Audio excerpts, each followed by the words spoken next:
கர்த்தராகிய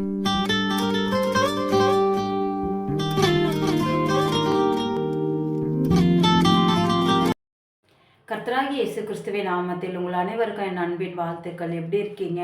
போன வாரம் எல்லாம் ஜெபம் பண்ணீங்களா? அதிகாரம் உள்ள யாவருக்காகவும் தேவன் உங்கள் ஜெபத்தை கேட்டு அற்புதம் செய்திருக்கிறாரா? தேவனுக்கு நம்ம நன்றி செலுத்துவோம். இந்த நாட்களில் லூக்கா 2வது அதிகாரம் 52வது வசனம், இயேசுவானவர் ஞானத்திலும் வளர்த்தியிலும் தெய்வ கிருபையிலும் மனுஷ தெய்விலும் அதிகமாய் விருத்தி அடைந்தார்னு சொல்லிட்டு பார்ப்போம். இந்த நாட்களில் நம்ம பிள்ளைகளுக்காக தான் நம்ம ஜெபிக்க போகிறோம். நம்ம பிள்ளைகளுக்கு நம்ம பிள்ளைங்க காலேஜ் போவாங்க, இல்லைனா நம்ம பிள்ளைங்க 10th முடிச்சுட்டு +2 +1 +1க்கு வேறு ஸ்கூல் போவாங்க. அப்படியா போகும்போது பிள்ளைகளுக்கு மனித கண்களில் தயவு கிடைக்கணும். மனிதருக்கு தயவு கிடைச்சாதான் நம்ம பிள்ளைங்க நல்லா படிக்க முடியும். ஒரு நல்ல ஃப்ரெண்ட்ஷிப் கிடைக்கணும், நல்ல ஒரு டீச்சர்ஸ் கிடைக்கணும், நல்ல ஒரு பிரின்சிபால்ஸ், நல்ல ஒரு அவங்களுக்கு காலேஜில் போகிறப்ப அவங்களுக்கு நல்ல ஒரு டீச்சர்ஸ் கிடைக்கணும். அப்படி கிடைத்தா மாத்திரம்தான் நம்ம பிள்ளைகளால் நல்லா படிக்க முடியும். எந்த ஒரு ட்ரஸ்ட்டும் இல்லாமல், எந்த ஒரு டென்ஷன் இல்லாமல் பிள்ளைங்க ஃப்ரீயாக படிக்கணும். டீச்சர்ஸ் பிள்ளைகளுக்கு நல்ல ஒரு அண்டர்ஸ்டாண்டிங், பிள்ளைகளை குறித்து ஒரு நல்ல அண்டர்ஸ்டாண்டிங்கில் இருக்கணும். இப்படியா இந்த நாட்களில் இருக்கணும்னா நம்ம பிள்ளைங்க ஸ்கூல் போகிறதுக்கு முன்னாடி நம்ம ஜெபிக்கணும். நம்ம ஜெபித்து அவர்களை கர்த்தருக்குள்ளே நடத்தும் போது தான் ஆண்டவர் மனிதர் கண்களில் தயவு கிடைக்க செய்வார். இதற்காக நம்ம தலைகளை தாழ்த்தி ஒரு நல்ல நண்பர் இருந்தால் மட்டும்தான் நம்ம பிள்ளைங்க ஒரு நல்ல கெட்ட பழக்கத்துக்கு போகாதபடி நல்ல பழக்கத்தை கற்றுக்குவாங்க. நல்ல டீச்சர்ஸ் கிடைச்சாதான் பிள்ளைங்களுக்கு அந்த படிக்கிற எந்த சப்ஜெக்ட் டீச்சர்ஸ் எடுக்கிறாங்களோ அந்த சப்ஜெக்டில் பிள்ளைங்களுக்கு ஒரு நல்ல ஒரு இன்ட்ரெஸ்ட் இருக்கும். அப்போ தான் பிள்ளைங்க நல்லா படிக்குவாங்க. அப்படியா பிள்ளைங்க நண்பர்கள் ஒரு கெட்ட நண்பர்கள் சேர்ந்து பிள்ளைகளை ஒரு கெட்ட வழிக்கு நடத்தாதபடி பிள்ளைகள் ஒரு நல்ல நண்பர்கள் கிடைக்கும், நல்ல டீச்சர்ஸ் கிடைக்கும்படியாகவும், டீச்சர்ஸ் கண்களில் நம்ம பிள்ளைகளுக்கு தயவு கிடைக்கும்படியாகவும் நம்ம இந்த நாட்களில் நம்ம பிள்ளைங்க போய் ஹாஸ்டலில் தங்கி படிப்பாங்க. ஹாஸ்டலில் தங்கி படிக்கிற இடத்துல அந்த வார்டன் கண்களில் தயவு கிடைக்கணும் பிள்ளைகளுக்கு. இப்படியா இந்த நாட்களில் இதுக்காக நம்ம ஜெபிப்போம். ஜெபித்து பிள்ளைகளை நம்ம ஒரு பள்ளிக்கூடம் அனுப்பும்போது நாட்களில் கர்த்தர் பாதுகாத்து கொள்ளுவார். நம்ம தலைகளை தாழ்த்தி நம்ம ஆண்டவருக்கு நேராக நம் கண்களை ஏறெடுப்போம். சர்வ வல்லமையுள்ள என் தேவனாகிய கர்த்தாவே, இந்த வேலைக்காக நாங்கள் நன்றி செலுத்துகிறோம். அப்பா, நாங்கள் நிற்பதும் நிர்மூலமாகாது இருப்பதும் தேவனோட சுத்த கிருபை ஆண்டவரே. இந்த பிள்ளைகளை கர்த்தருடைய சமூகத்தில் நாங்கள் ஒப்பு கொடுக்கிறோம் ஆண்டவரே. சிறு பிள்ளைகளின் இடத்தில் வர இடம் கொடுங்கள், தடை செய்யாதிருங்கள் என்று சொன்னீரே.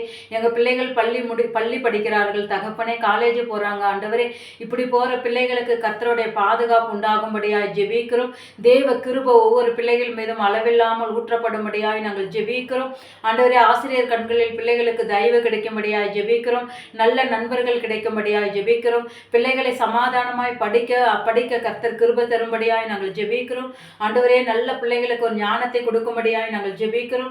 ஞானத்தில் ஒருவன் குறைப்பட்டால் சம்பூர்ணமாய் கொடுக்கிற தேவனிடத்தில் கேட்க கடவான் என்ற வசனத்தின் படியாய் ஆண்டவரே, எங்கள் பிள்ளைகளை ஞானத்தினால் நிரப்பும்படியாய் நாங்கள் ஜெபிக்கிறோம். உமை போல எங்கள் பிள்ளைகளை மாற்றும்படியாய் நாங்கள் ஜெபிக்கிறோம். எங்கள் பிள்ளைகளுக்கு விரோதமாக எழும்பி கிரியை செய்கிற எல்லா சத்துருவின் கிரியைகள், எல்லா மனுஷிக வல்லமைகளை இயேசுவின் நாமத்தினால் இப்பொழுதே அழிக்கப்பட்டு போகும்படியாய் நாங்கள் ஜெபிக்கிறோம். எங்கள் பிள்ளைகளை ஒரு ரத்தத்துக்குள் ஒப்பு கொடுக்கிறோம் ஆண்டவரே. எங்கள் பிள்ளைகளை நீர் பாதுகாத்து கொள்ளும்படியாய் நாங்கள் ஜெபிக்கிறோம் தகப்பனே.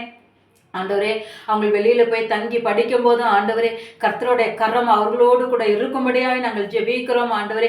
பள்ளி போயிட்டு வரும்போதும் ஆண்டவரே பிள்ளைகளுக்கு ஒரு பாதுகாப்பு உண்டாகும்படியாய் ஜெபிக்கிறோம். பள்ளியில் விளையாடும் போதும் பேசும்போதும் ஆண்டவரே விசேஷத்தை ஞானம் எங்கள் பிள்ளைகளுக்கு உண்டாகும்படியாய் நாங்கள் ஜெபிக்கிறோம் ஆண்டவரே. ஒவ்வொரு பிள்ளைகளையும் ஒரு ரத்தத்துக்குள் பெயராக நாங்கள் ஒப்பு கொடுக்கிறோம் ஆண்டவரே. ஒரு ரத்த கோட்டைக்குள் மூடி மறைத்து பாதுகாத்து கொள்ளும்படியாய் நாங்கள் ஜெபிக்கிறோம் ஆண்டவரே. கர்த்தருடைய கரம் அப்படியா இறங்கி பெரிய காரியங்களை செய்வதற்கு நாங்கள் நன்றி செலுத்துகிறோம் ஆண்டவரே. இந்த வருடம் ஆண்டவரே 2024வது வருடம் பள்ளி செல்லுகிற ஒவ்வொரு பிள்ளைகளுக்கும், காலேஜ் செல்லுகிற ஒவ்வொரு பிள்ளைகளுக்கும் கர்த்தருடைய தயவும் இரக்கமும் எப்பொழுதும் உண்டாகும்படியாய் நாங்கள் ஜெபிக்கிறோம் ஆண்டவரே. மனுஷர் கண்களில் கிருபை ஆண்டவரே தயவு கிடைக்கட்டும் ஆண்டவரே. கர்த்தருடைய கிருபை ஆண்டவரே நீங்கள் நடத்தும்படியாய் நாங்கள் ஜெபிக்கிறோம். எங்கள் பிள்ளைகள் எங்க செல்ல வேண்டும், என்ன பேச வேண்டும், என்ன நடக்க வேண்டும் என்று எங்கள் பிள்ளைகளுக்கு என் தேவனாகிய கர்த்தர் ஆண்டவரை போதித்து நடத்தும்படியாய் நாங்கள் ஜெபிக்கிறோம் ஆண்டவரே. பிள்ளைகளோடு என் கர்த்தருடைய கரம் இருக்கட்டும். நீங்க வேலையடைங்க, நீங்க பாதுகாத்து கொள்ளுங்க. இந்த வருடம் முழுவதும் பிள்ளைகளுக்கு ஒரு பலவீனங்கள் வராதபடி, சோர்வுகள் வராதபடி ஆண்டவரே, பிள்ளைகளை எந்த ஒரு ஆண்டவரே பலவீனங்களும் பிள்ளைகளை அணுகாதபடி கர்த்தர் தாமே இந்த நல்ல சுகத்தையும் பலத்தையும் ஆரோக்கியத்தையும் கொடுக்கும்படியாய் நாங்கள் ஜெபிக்கிறோம் ஆண்டவரே. படிக்கும்போது விசேஷத்தை ஞானம் உண்டாகட்டும், நல்ல மெமரி பவர் உண்டாகட்டும். பிள்ளைகள் என்ன கோர்ஸ் எடுத்து படிக்கணும்னு நினைக்கிறார்களோ அந்த கோர்ஸ் எடுத்து படிக்க பிள்ளைகளுக்கு ஒரு ஆண்டவரே கர்த்தாவே நீங்கள் கோர்ஸ் கிடைக்க கர்த்தர் கிருபை தரும்படியாய் நாங்கள் ஜெபிக்கிறோம் ஆண்டவரே அப்படியா செய்ய போகிற உன்னத தயவுக்காக நன்றி செலுத்துகிறோம். எங்கள் மீட்பரும் இரட்சகருமாம் இயேசுவின் நாமத்தில் செபிக்கிறோம் பிதாவே.